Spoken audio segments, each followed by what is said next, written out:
Hello, Namaskar. This is Firstpost and you're watching Vantage with me, Palki Sharma.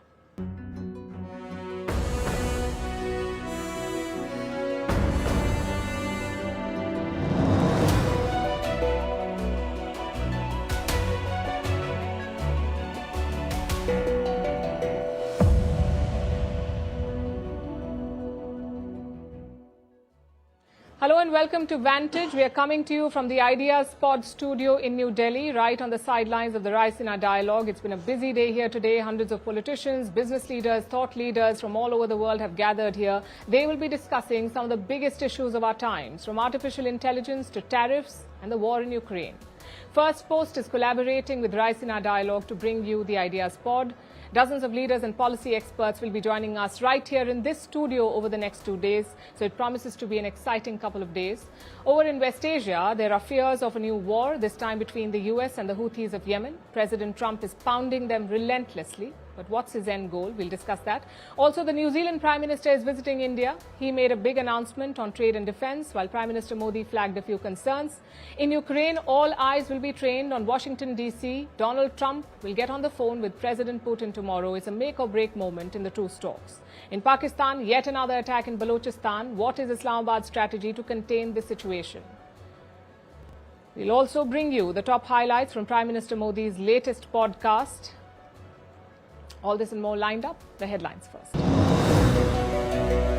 Rwanda says it has severed diplomatic ties with Belgium, accuses the European nation of undermining Kigali in the ongoing conflict in the Democratic Republic of Congo. Earlier this year, the Rwanda-backed M23 armed group launched a massive offensive in the mineral-rich eastern DRC. The Israeli military carries out an airstrike in southern Lebanon targeting Hezbollah militants.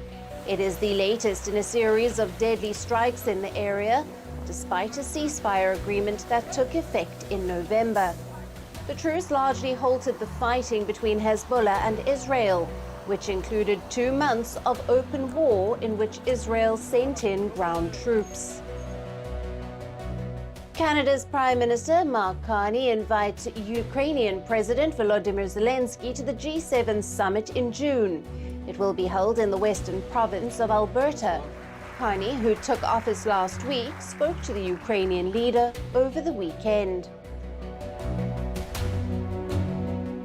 Iran says it is committed to cooperating with the UN's nuclear agency after meeting with its chief Rafael Grossi. The two sides held discussions in the Austrian capital, Vienna. Last Friday, Iranian officials took part in talks with Russia and China in Beijing. And tornadoes and violent storms ravaged central and southern United States over the weekend.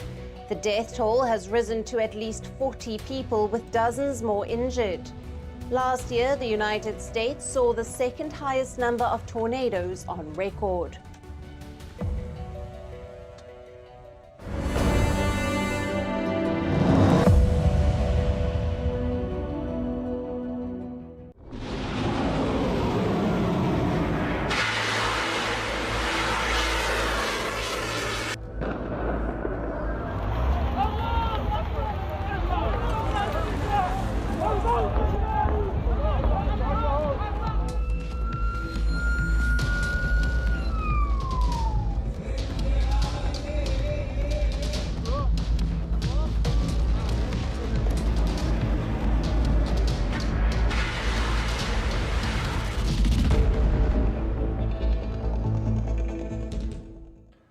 You put out one fire, another one breaks out. That's the situation in West Asia. Things had just started to stabilize in Gaza and Lebanon, but there's a new flashpoint in Yemen. It's the Houthis versus the United States. On Saturday, President Donald Trump announced a military operation. He accused the Houthis of piracy and terrorism. The Houthis, as you would know, are an armed group in Yemen. They are funded and backed by Iran. They control Yemen's capital, Sanaa, and the northwest. Now, Trump had a direct message for them. If your attacks do not stop, hell will rain down upon you. That's what he told the Houthis. Later that day, he did exactly that. The US launched airstrikes on Houthi targets. They mainly hit the capital, Sanaa, and the Houthi stronghold of Saada. The US military posted videos of the attack. Take a look at this.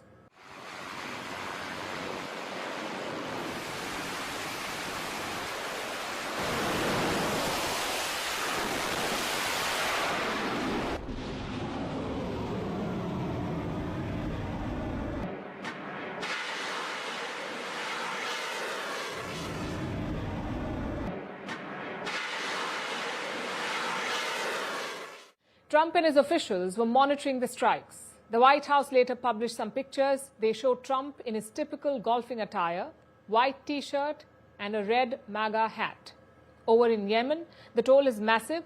Houthi officials say at least 53 people have been killed, which includes 5 children.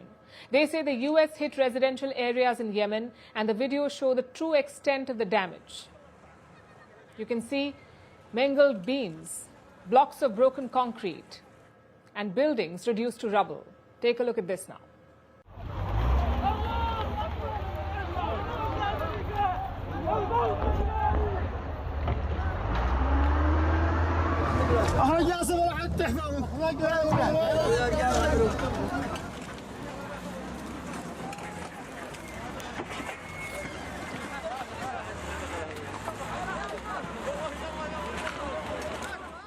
Many people are still missing. Search operations are underway in Sanaa and Saada.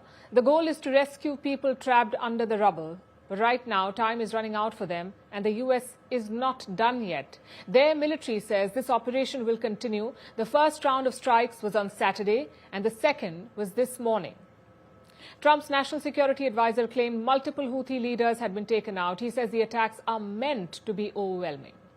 The difference is these were not kind of pinprick, back and forth, what ultimately proved to be feckless attacks.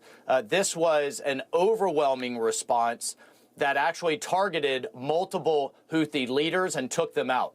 And the difference here is, one, going after the Houthi leadership, and two, holding Iran responsible.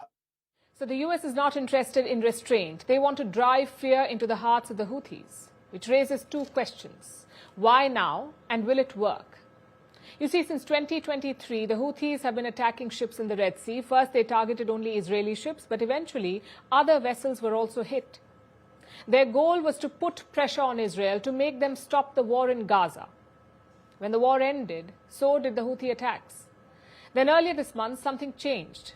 Israel cut off humanitarian aid to Gaza, so the Houthis asked Israel to lift the aid embargo. If not, they threatened to resume the attacks. Days after that, Trump ordered the strikes, which brings us to the second question: is it even working? In public, the Houthis are defiant. They claim to have attacked US warships in the Red Sea, specifically the Truman aircraft carrier. The Houthis say they will meet escalation with escalation. Now we will meet escalation with escalation. We will respond to the American enemy in its raids, its attacks with missile strikes, by targeting its aircraft carriers, its warships, its ships. It will be included in the ban, and yet we still have escalatory options. If it continues its aggression, we will move to additional escalatory options, God willing. The Houthis did fire 11 drones at the Truman, but the US claims that all of them were shot down. Now, if this conflict continues, it would lead to major changes. For starters, it will weaken Iran further. Their proxies have been crippled in the last 2 years. First it was Hamas in Gaza, then it was Hezbollah in Lebanon. If you add Bashar al-Assad's ouster in Syria, it's been setback after setback for Iran. The Houthis had largely escaped this onslaught. But Trump has set his sight on them. It's the perfect chance to weaken another Iranian proxy. And how is Iran responding to this? As always, they've distanced themselves from the Houthis. Ansar Allah, as representatives of the Yemenis, make their strategic and operational decisions on their own. The Islamic Republic of Iran plays no role in setting the national or operational policies of any faction of the resistance front, including Yemen. A lot depends on Trump's goals. He says he wants to stop the Red Sea attacks. But no attacks have been reported since the Gaza ceasefire. Plus, the US is acting alone here. Former President Joe Biden had also launched strikes on Yemen, but those were joint operations. Britain and France joined the American strikes. under Biden. But this time, the US has acted alone. All of this makes you wonder, what is Trump's end goal? Does he want to deter the Houthis or wipe them out? The answer could reshape West Asia's immediate future. Now let's talk about the Prime Minister of New Zealand. His name is Christopher Luxon. He is on a 5-day visit to India and he is the chief guest for this year's Raisina Dialogue. In fact, tomorrow morning, Prime Minister Luxon will be right here at the Ideas Pod studio to inaugurate it.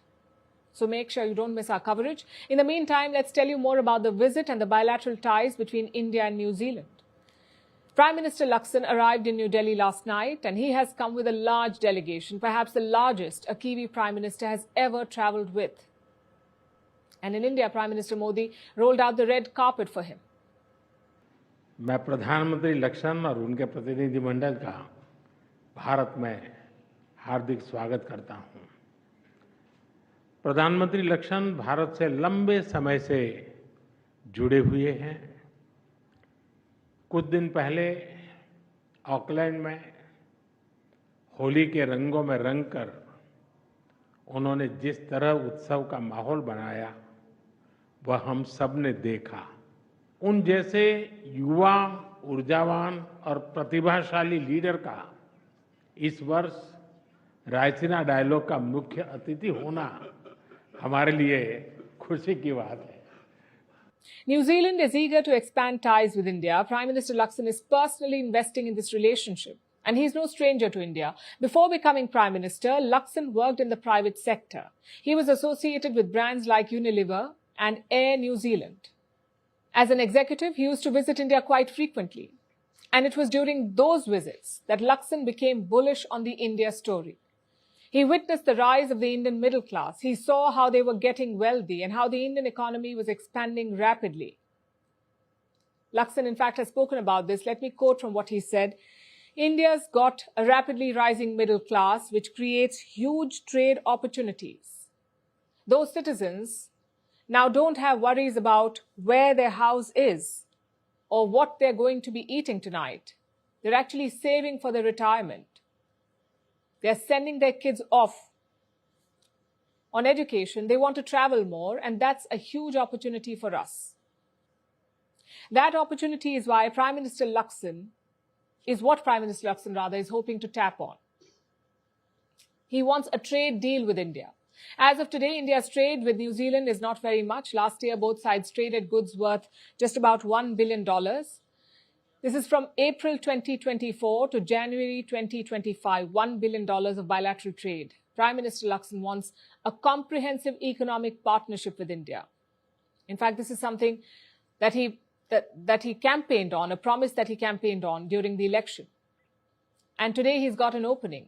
India and New Zealand will launch negotiations for a trade deal. I'm pleased to welcome the efforts of Minister Goyal and Minister Macleay on their agreement announced yesterday between New Zealand and India that we will launch immediately comprehensive free trade agreement negotiations, making sure that we work towards a balanced, ambitious and comprehensive agreement. India and New Zealand will restart free trade talks. These discussions have been frozen for 10 years now, and it's not like leaders before Luxon did not try, but there's little to show for it. Even after 10 years, we don't have a deal on the table. The plan is for negotiators to meet next month and fast-track this effort. Luxon wants to double New Zealand's exports in 10 years, and he believes that India could help him get there. So that's one of his key priorities, trade. The second one is security. Like India, New Zealand too has a China problem. Earlier this year, Chinese ships provoked the Kiwis. The PLA sent 3 naval vessels. They conducted live fire exercises near New Zealand. It shows you how far China wants to spread its turf. Its army is building pressure on countries as far away as New Zealand, the Chinese army. It is also tapping New Zealand's neighbors. In fact, in February, China and Cook Islands signed a pact, a comprehensive strategic partnership. Now, Cook Islands are a group of 15 small islands. They are located between New Zealand and Hawaii. This area is considered as New Zealand's backyard. So the Cook Islands deal with China was a jolt for the Kiwis.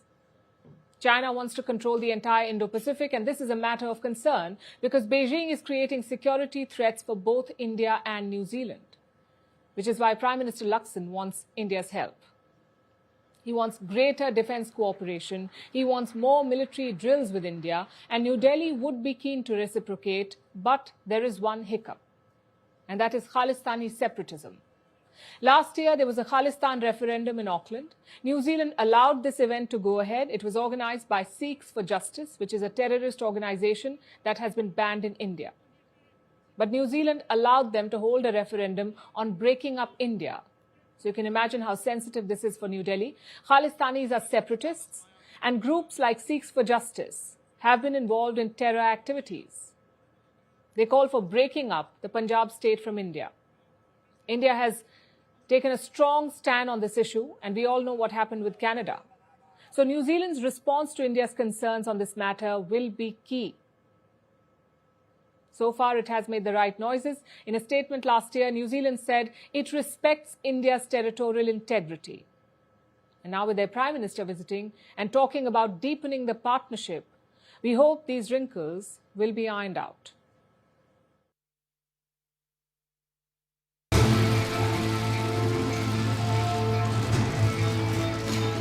We want to see if we can bring that war to an end. Maybe we can, maybe we can't, but I think we have a very good chance.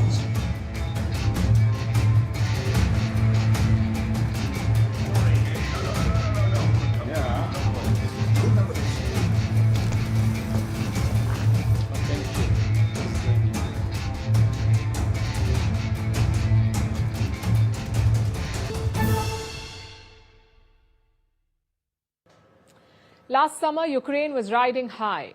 They had launched strikes inside Russia. Their forces were gaining ground in the Kursk region in Russia. And in the US, they had a steadfast ally in Joe Biden. But a year later, the tide has turned. Washington's support is wavering. Russia is hitting back hard, and Kursk has slipped beyond Ukraine's grasp. A phone call tomorrow could seal its fate. On Tuesday, US President Donald Trump will talk to Russian President Vladimir Putin, and on the agenda is the ceasefire. A lot of work's been done over the weekend. We want to see if we can bring that war to an end. Maybe we can, maybe we can't, but I think we have a very good chance. Well, I think we'll, be talking about land.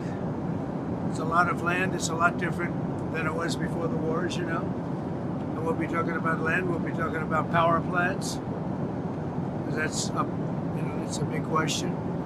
But I think we have a lot of it already discussed very much by both sides. You'll ask him. Ukraine and Russia. You'll ask him. We're already talking about that, dividing up certain assets. Trump says there's a lot to talk about. Putin says he wants ironclad guarantees. In fact, the Russians have spelled it out. Demand number 1, Ukraine will not join NATO.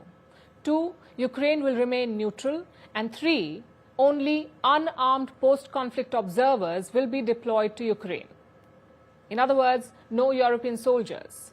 Those are Russia's key demands. Washington is yet to comment on them, but Europe has something to say. The UK and France were willing to send a peacekeeping force to Kiev, a force to monitor the ceasefire implementation. But Moscow doesn't want that. And now France says it does not need Russia's permission.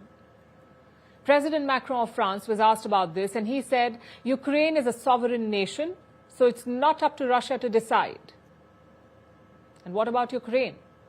Is it ready to accept Russia's peace terms? Well, it's not clear at the moment, but frankly, they don't have much of a choice. There's a good chance the US will accommodate some of Moscow's concerns, and if that happens, if the US leans towards Moscow, Kiev will have to accept the terms. So far, they have agreed to one concession, and this is according to a new report. It says Kiev is okay with the West dropping Russian sanctions as long as it ensures Ukraine's security, whatever that means. The fact is that Kiev is in no position to dictate terms, neither at the talking table nor on the battlefield. In fact, on the ground, things are further unraveling for Ukraine. In 2024, Kiev controlled nearly 1,200 square kilometers of Kursk, 1,200 square kilometers of Russian territory in Kursk, but now they're losing control of it. It began in January when North Korean troops entered the war. They fought alongside the Russian forces, and their assault was relentless. Ukraine's grip on Kursk began to slip. By mid-February, Russian forces were on the move. Drones filled the skies, hammering Ukrainian positions. Then in March came a breakthrough for Russia. Moscow launched a surprise attack, the full impact of which is still unclear. But soon after the attack, Ukrainian troops began to retreat. On Saturday, US President Trump said thousands of Ukrainian soldiers were encircled in Kursk. Russia even had a message for them. From President Putin, he said, if they surrender, he would spare their lives. I would like to emphasize that if they lay down their arms and surrender, they will be guaranteed life and decent treatment in accordance with the norms of international law and the laws of the Russian Federation. Ukraine has dismissed these claims. It insists that no troops are encircled, that Ukrainian forces still hold ground in Kursk, and that they've redeployed to quote-unquote favorable positions. But how much do they really control? 70% of their previously held territory is gone, so Ukraine is clearly on the defensive, and President Zelensky knows that. He's named a new chief of general staff in an effort to improve combat effectiveness. We decided that Andriy Hantov will be the new chief of the general staff. He is a battle-hardened man, and his key tasks will be maximizing combat experience of our brigades in operational planning, both defensive and offensive, as well as accelerating the development of the core system. Yes, the Kursk advantage is all but lost. Meanwhile, Russia is ramping up its attacks. On Sunday, Moscow launched 90 Iranian Shahid drones, 90 drones. They targeted 9 Ukrainian regions. On Monday, Russia attacked the Ukrainian capital. Blasts were heard across Kiev. All of this could stop with a peace deal. But the question is such a deal even coming? Peace, like war, will come at a price. And for Ukraine, that price may be higher than it ever imagined. The Trump-Putin call tomorrow could be the turning point. Will this be a moment for diplomacy, or just another pause before the next escalation? In the next 24 hours, we may have our answer.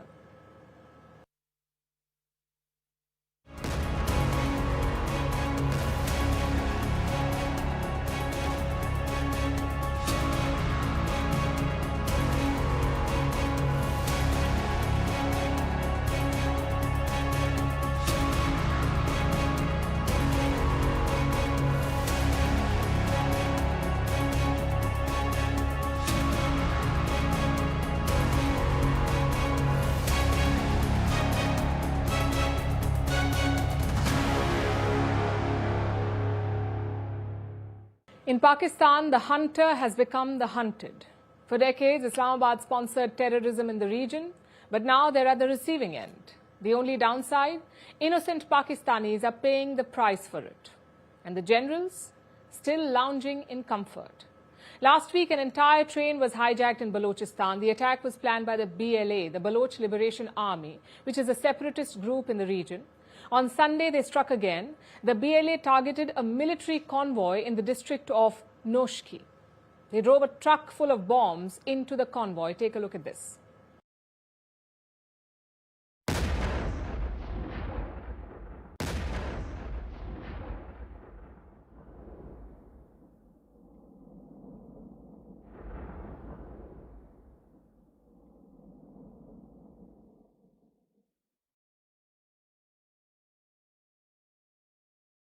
The BLA claims 90 Pakistani soldiers were killed, but the official death toll is 5, plus 30 soldiers injured. This was again a daring attack by the Baloch Liberation Army, and their target remained the same, Pakistan's military. Both these attacks show a level of complexity. The BLA chose risky targets, they made videos of the attacks, and they made sure to target the military. Even the hijacked train was carrying dozens of military personnel. So how is the army responding? Well, right now they seem to be in a state of shock. Clearly, the generals did not anticipate this. Tomorrow, they're expected to brief Pakistani lawmakers. After that, the parliament will hold a closed-door session. All signals point to a crackdown. But even that may not help, because Pakistan's problem is more complicated. They're not dealing with one group. They are dealing with multiple groups, like the BLA in Balochistan and the Pakistani Taliban or the TTP in Khyber Pakhtunkhwa. Different groups, different tactics, different ideologies, but the same enemy, Pakistan's military. These groups have become emboldened since 2021. That's when the Afghan Taliban took power in Kabul. They have been giving shelter and weapons to these groups. Sound familiar, doesn't it? A rogue regime supporting terrorists against a neighbor. It's what Pakistan does to India. But right now, Afghanistan is doing it to them. In fact, I'll show you some numbers. In 2021, 403 terror attacks were reported in Pakistan, 403. In 2022, that number rose to 512. In 2023, it was 789. And last year, 1,116. These numbers make one thing quite clear. Pakistan is facing a major security crisis. This is the highest level of violence in almost 10 years, and Islamabad is blaming its neighbors for it, both India and Afghanistan. जो बलूचिस्तान में ये जो वाक़या है और इससे पहले जो दहशतगर्दी के वाक़यात हैं, वी अंडरस्टैंड कि इसका जो मेन स्पॉन्सर है your eastern neighbour. This is yet another incident of terrorism जिसकी जो लिंकेजेस हैं वो हमें अपने पड़ोसी मुल्क जो साथ अफगानिस्तान है वहां पे मिल रही हैं.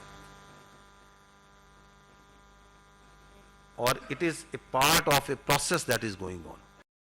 Beyond the blame game, what's the playbook? Pakistan adopted a strategy in 2014. It is called the NAP, the National Action Plan. Think of it as Pakistan's anti-terror playbook. It combines crackdowns with non-military measures, like reforms and development programs. But this playbook has had three problems. Problem number one is the lack of global support. Pakistan has been complaining about terrorism at the United Nations, but no one is paying attention to them. And why should they? Why would they? Islamabad played a double game on terrorism. They betrayed the Americans once. So why should they trust Pakistan again? The second problem is the selective approach.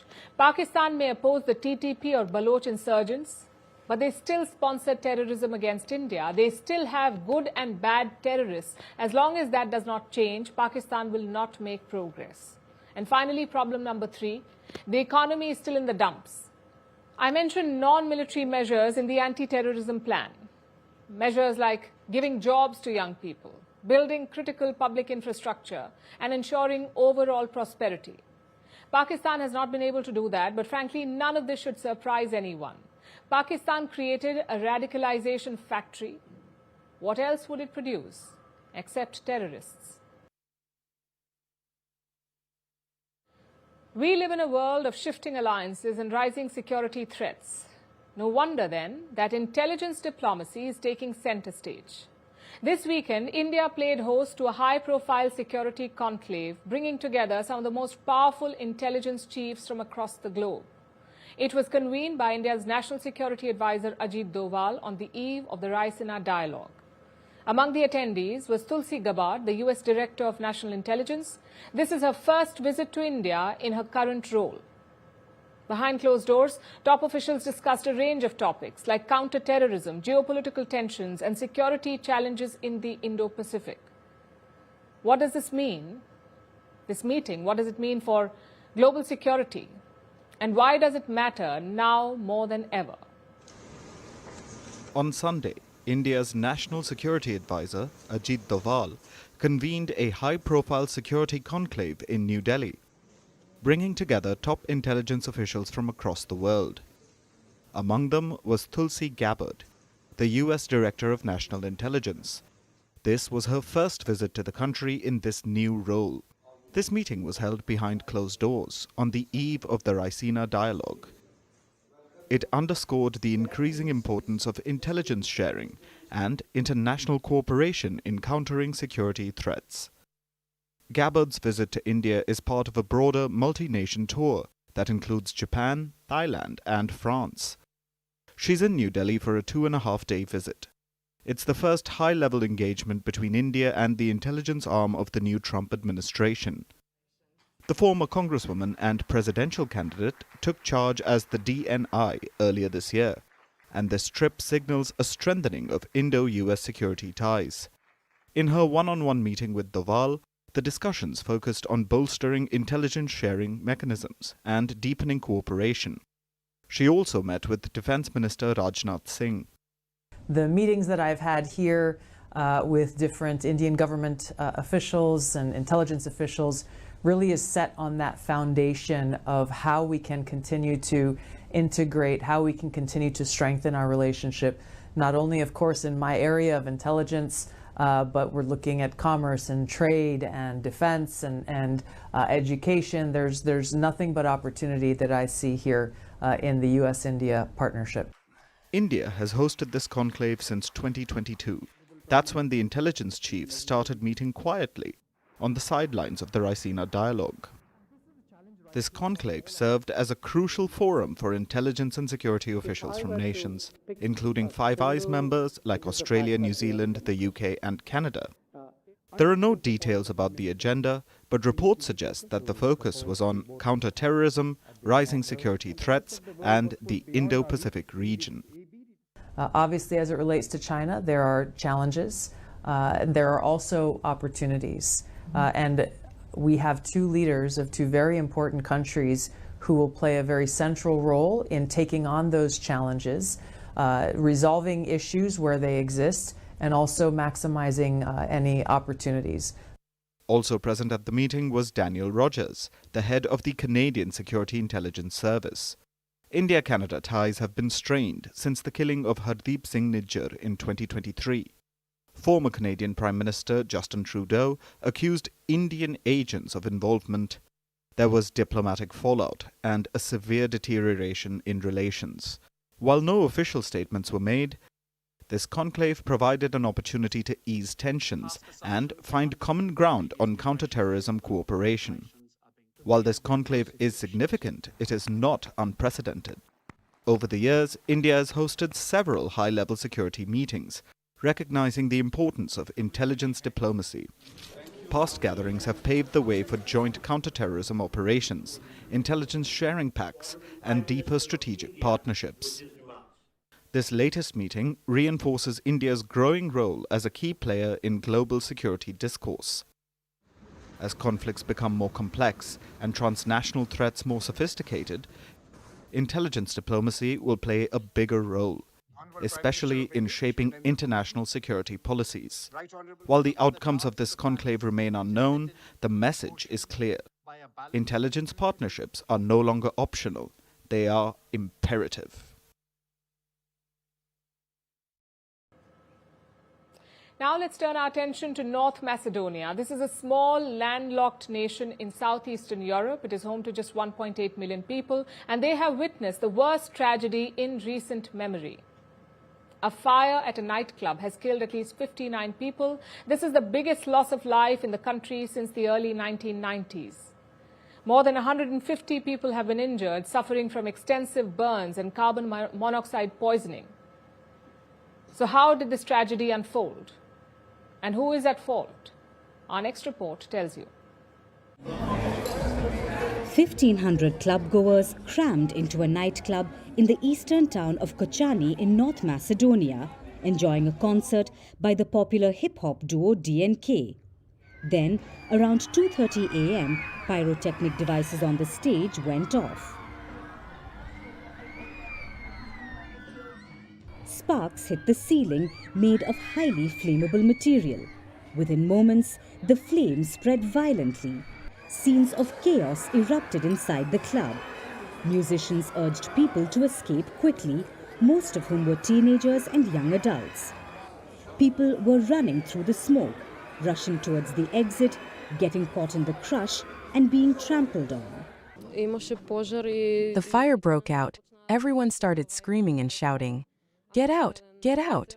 But unfortunately, there was only one exit, and there were 1,500 people inside. Then everyone started pushing each other, so I headed for the exit. I don't know how, but I ended up on the ground. I couldn't get up, and at that moment people started stomping on me.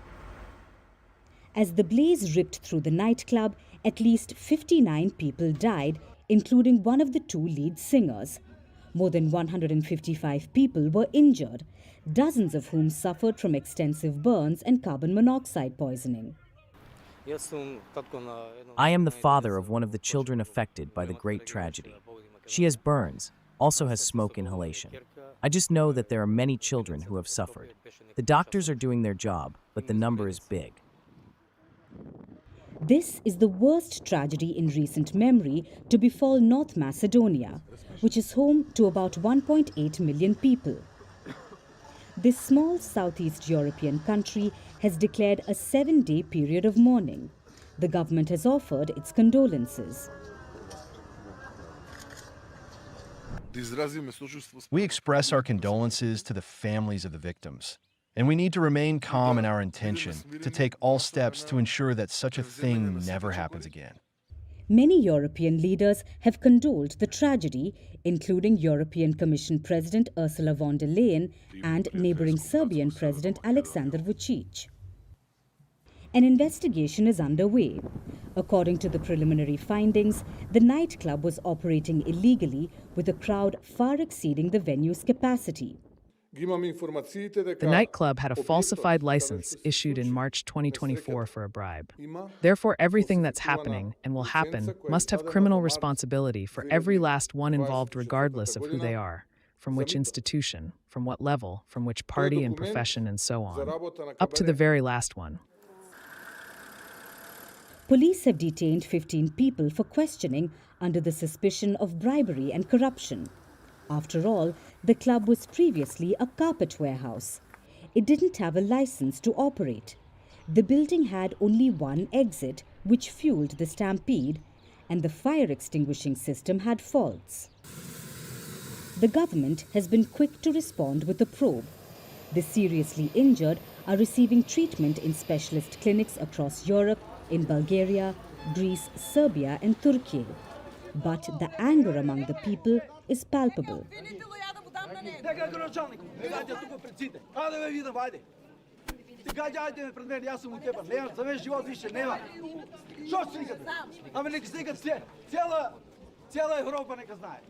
The tragedy that occurred in the small, dark, and illegal former warehouse has shocked and angered the Balkan nation. And it will take the government a lot more than a few words of condolences to escape the consequences of this deadly inferno.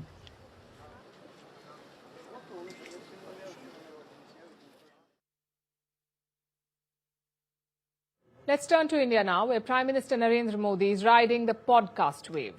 The first one came out in January, the second one yesterday. Prime Minister Modi sat down with American podcaster Lex Friedman. He discussed life, religion, politics, and history. We are bringing you the top 6 highlights. Number 1, Modi says Trump is more prepared this time. He says Trump stands for America first and he stands for India first, which is why both leaders get along so well.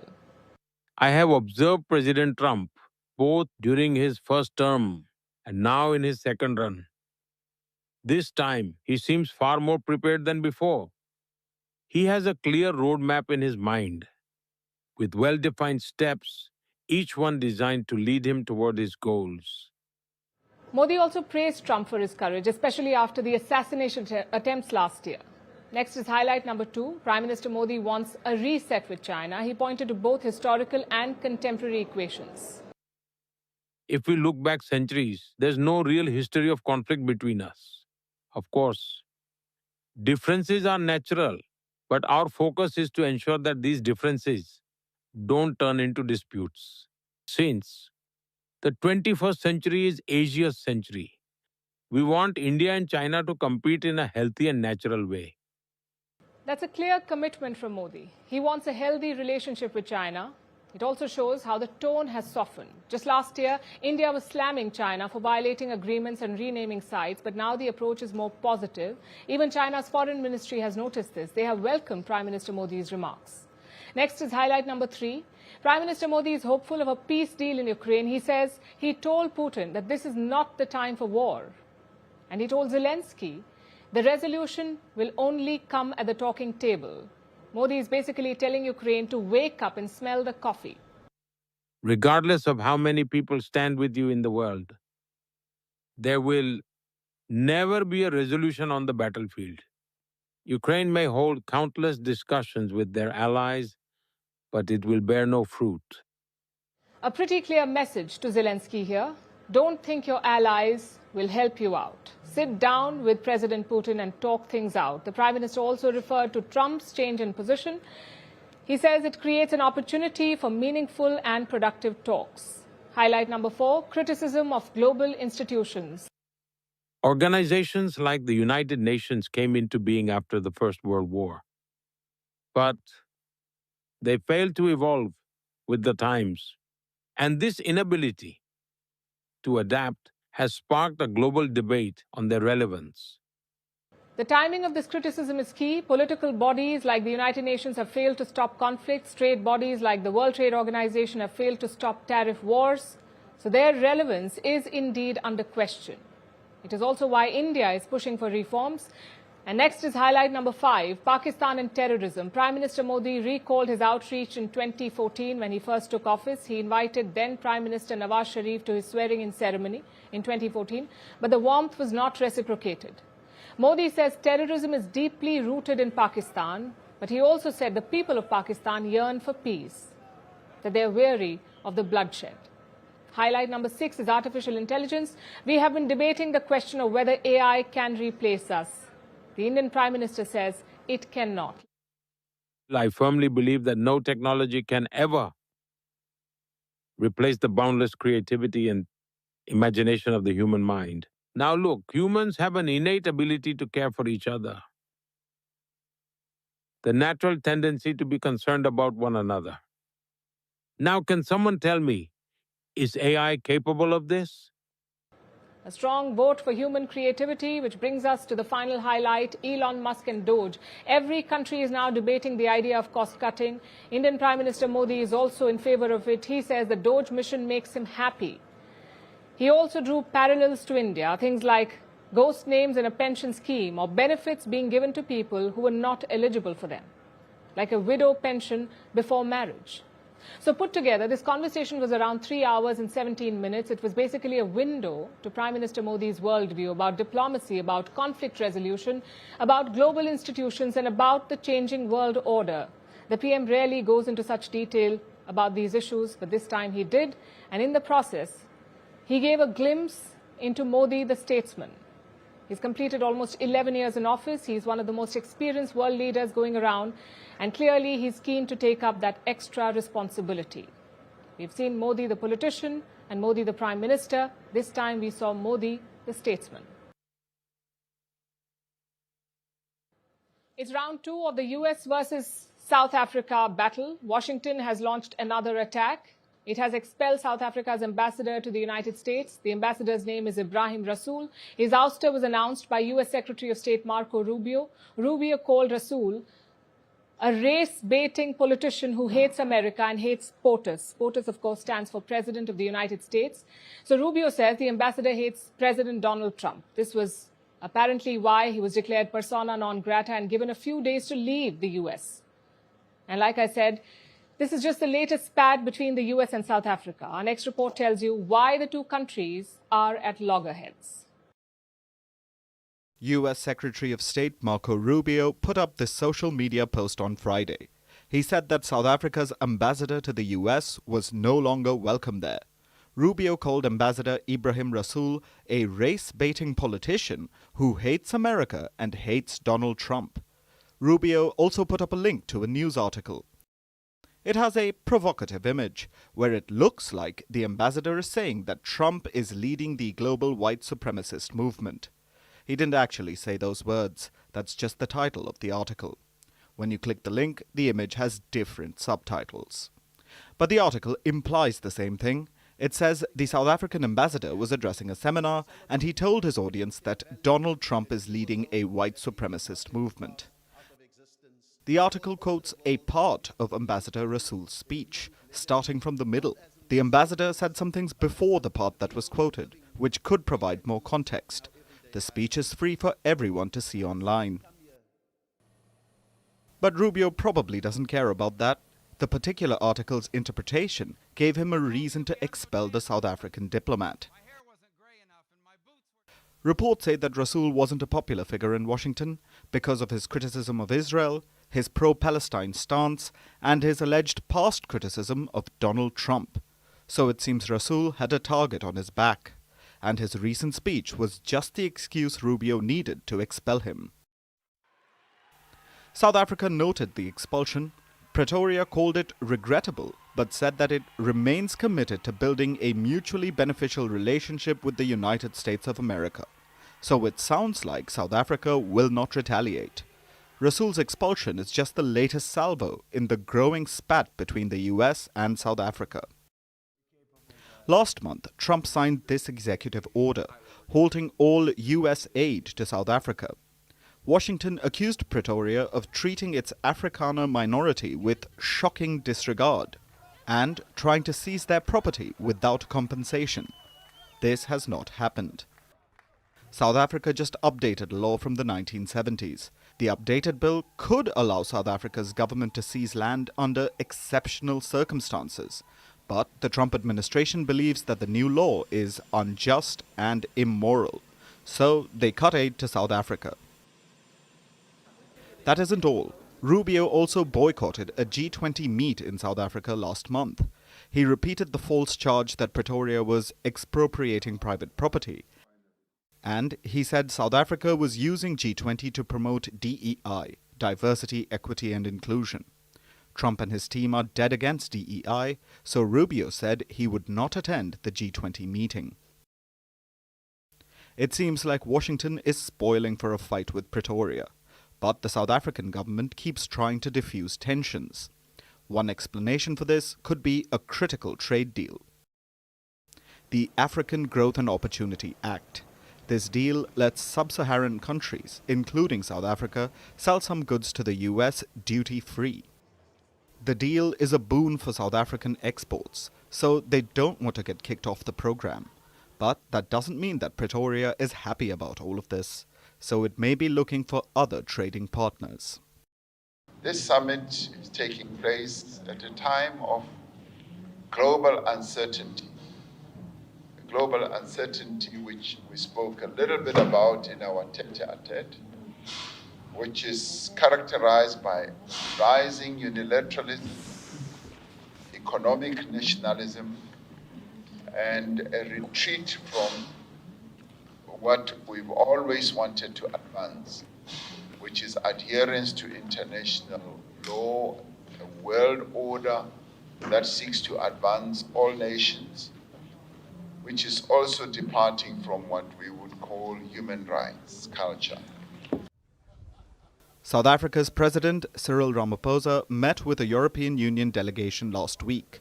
The EU is also upset with the US over the tariff threats from the Trump administration. So the EU is looking for new trade partners, and Pretoria said it would forge closer ties with Europe. Their ambassador to the US was expelled just days later. Is that just a coincidence, or was the US lashing out? We'll see in the weeks to come.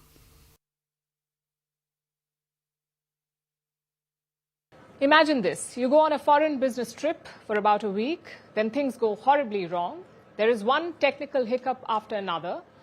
There is a political blame game over your visit. There are few feasible solutions to bring you back, and you end up stranded for 9 whole months. Sounds bad, right? Now imagine if this unexpected layover happened in anti-gravity, not in another country, but in outer space, because that's exactly what happened to 2 NASA astronauts, Sunita Williams and Barry Wilmore. They have been stranded in space. But after a long wait of 9 whole months, they're all set to return tomorrow. Here's a report. So it adds a little different perspective.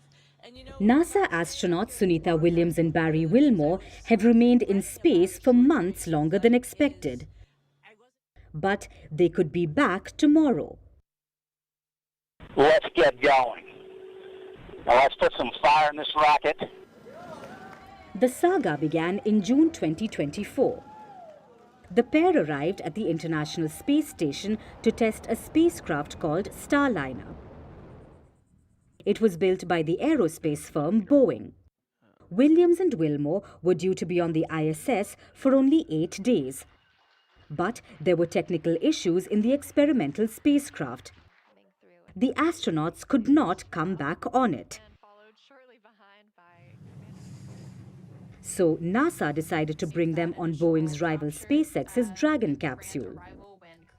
Both President Donald Trump and SpaceX CEO Elon Musk have blamed Joe Biden's politics for the hiccups. Due to delays in sending the new capsule to the space station, Williams and Wilmore have been stranded in space for more than 9 months now. And this unexpected anti-gravity layover has garnered global attention and sympathy.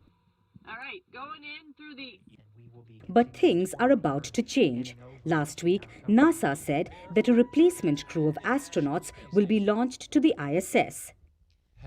Typically, 2 groups of astronauts, the new arrivals and the ones going home, overlap on the station. When the new group of astronauts arrive, Williams and Wilmore would be able to leave. On Sunday, NASA completed the first bit. A SpaceX capsule carrying the replacement crew docked at the ISS. The hatch opened and astronauts embraced their counterparts. It was all smiles and hugs. SpaceX Crew 10, welcome aboard the ISS. And Houston, thank you for tuning in this early morning. It was a wonderful day. Great to see our friends arrive. So thank you so much. There will be a 2-day handover, meaning on Tuesday, the old crew will begin their journey back to Earth. There could be a small delay depending on the weather conditions, but the astronauts can only hope that their return is successful. While both Wilmore and Williams have repeatedly said that they are happy to be on board, this overstretched trip is likely to have come with a personal cost.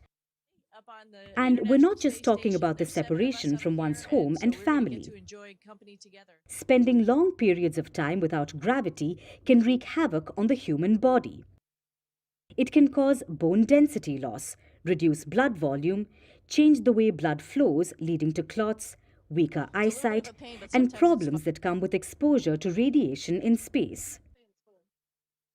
Radiation has a number of effects on cells, but basically you're worried about it, depending on the kind of dose, breaking down the way the cells work and potentially introducing breaks and changes into the proteins and the DNA that's within the cell. So when the astronauts do come back, they will undergo a long period of recovery. At least 45 days of intensive reconditioning. We have a plan for, we call it a reconditioning plan. And I described a little bit about how when crew go into space, their body adapts to being in space. Well, they kind of have to do the same thing, but in reverse. They have to readapt to being back on the ground. In a lot of ways, Sunita Williams and Barry Wilmore will have to retrain themselves to get back into their bodies, their so-called baseline from before they left. But before that happens, they will need to get back to Earth. And the world hopes that tomorrow is when that happens.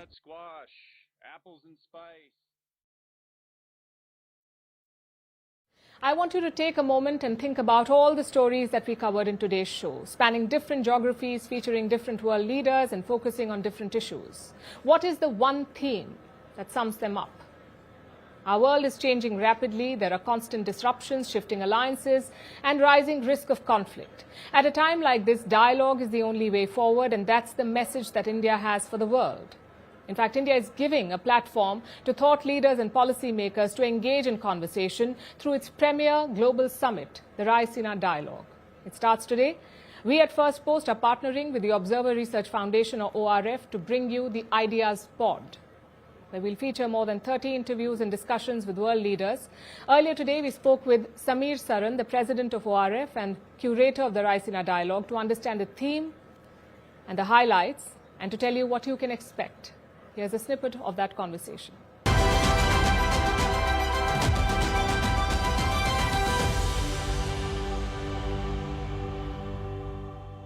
Here at the Ideas Pod, we are hosting more than 30 sessions. We are excited about all of them, but which one conversation excites you personally the most, or are you looking forward to? Palki and the Ukraine minister is a good conversation. The conversation with the IAEA chief, nuclear proliferation is now just waiting to rear its ugly head all over. I think that's a second good conversation. I like the few conversations on Taiwan and China, which are really important. But I also like the conversation on the transatlantic relationship. Most difficult relationship today is US and Europe. That is the most difficult bilateral relationship. It is going through complete churn. They are friends. They disagree dramatically. They don't have channels to make peace when you disagree, right? They were always in agreement. But when you started this some 10 years back, what is it that made you think that we need a platform to bring in leaders from all over the world? And I see year after year people with different ideological leanings, people with different geographical backgrounds, different projects that they've taken up as thought leaders, as policymakers. What made you think that we should be hosting something like this? For a country that contributes 1/6 of humanity at that time, we were still looking at platforms outside the country. Pretty much like you, Palki, you want to build, you have built an international news platform out of India. When 1/6 of humanity which 1/6 of humanity can identify with, relate to, in many ways also be informed through. The same thing was also true of the strategic dialogues and the think tank conclaves, which were basically Western designed, where the agenda was written by them. They held the pen, they decided who spoke, they decided when to give the mic to someone, and they decided the theme that they would agitate. Now, we were literally performers in a circus when we went to Western platforms. We would not be talking about India's role in the world, India's role in technology, India's progress in XYZ. We would be talking about the deepest, darkest elements of any region that, by the way, abounds everywhere. Yeah. But we were performers in their gladiatorial, arenas, and it had to change. You could say it's a manifestation of what Dr. Jaishankar says, that we're dropping the hesitations of history. We've found our place and we've claimed it. हमें ये डर था, we were scared that we don't want to be caught saying something which is slightly different on our own platforms. But we were happy to say the same thing sitting outside. Why? Yeah.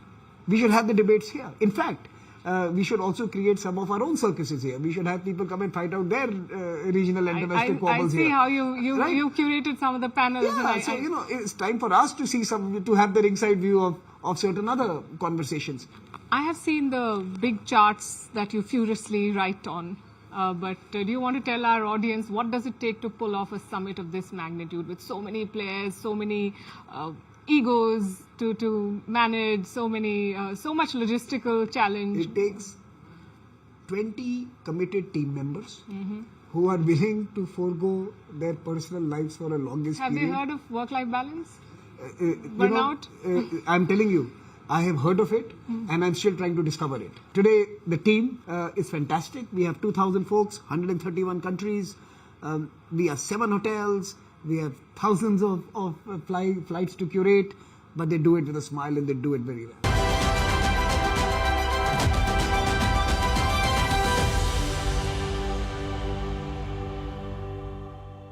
And now it's time for Vantage Shots, images that tell the story. The Vatican releases the first photograph of the Pope in more than a month. France calls off a football match after fans threw smoke bombs on the pitch.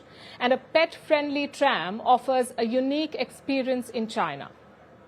Also taking you back in history, on this day in 1992, white South Africans voted decisively to end apartheid, which is a system, or was a system, of institutionalized racial segregation. 68.7% supported reforms to dismantle minority rule, which marked a historic turning point, paving the way for a democratic South Africa. We're leaving you on that note. Thank you for watching. We'll see you tomorrow.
目前所拥有的3辆文旅专列，第一辆车是我们的复古专列，它是长春老工业基地的标志，同时东。